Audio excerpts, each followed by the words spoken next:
자음과 모음의 수학자가 들려주는 수학 이야기 제58권 엘프리드 마셜이 들려주는 이자 이야기를 시작하겠습니다. 유명한 경제학자인 마셜은요, 수학을 너무도 좋아했어요. 하지만 경제학에서 수학이 주는 의미는 단지 수학이 주는 편리함으로 생각했었기에 경제학 책에서는 수학의 사용을 제한했었답니다. 1교시에는 금융과 재테크에 대해서 알아볼게요.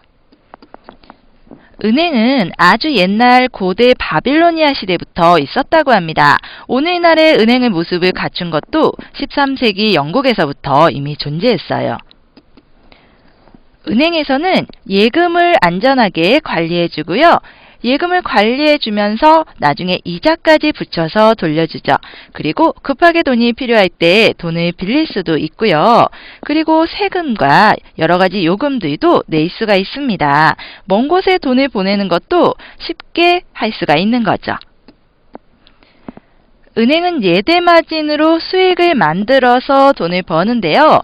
예대마진은 대출 이자에서 예금 이자를 뺀 만큼이에요.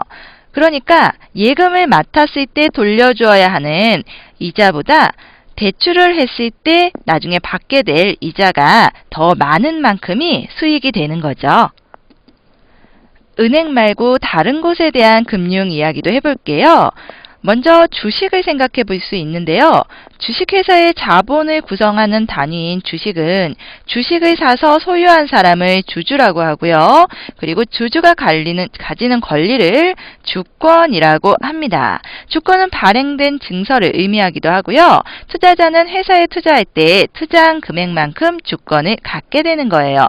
개인이나 기업 누구나 주식을 소유함으로써 주주가 될 수 있습니다. 주주는 그 회사로부터 받을 경제적 이익에 대한 권리와 회사 그 경영 참여와 경영활동 감시에 관한 권리를 나누어 가질 수가 있고요. 재테크를 생각을 해볼 때는요. 재테크를 할 때는 기본적으로 분산 투자를 해야 합니다.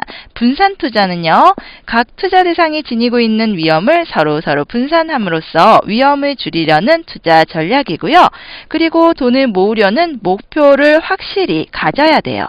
그리고 좋은 금융기관이란요, 집에서 가까워서 수시로 방문이 가능하고 편하게 상담할 수 있는 곳입니다. 아무리 크고 유명한 금융기관이라고 해도 거리가 멀거나 기다리는 시간이 많으면 원하는 정보도 얻지 못하고 원하는 때에 투자를 실행하기도 힘들겠죠. 그래서 가까운 은행을 주거래 은행으로 해야지 대출을 받을 때도 많은 혜택이 있습니다.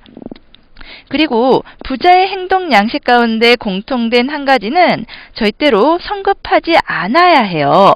습관화된 신중함은 부자들의 가장 중요한 특성 중 하나인데요. 재테크 역시 꼼꼼히 따져보고 신중히 결정해야 합니다. 여러분들도 용돈을 받으면 돈이 나가는 것에 순서를 정해보는 습관을 가지길 바라요.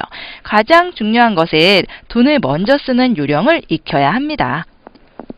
1교시 내용 정리하면요. 주식이란 주식회사의 자본을 구성하는 단위이고요. 주식을 사서 소유한 사람을 주주가 가지는 권리를 주권이라고 합니다.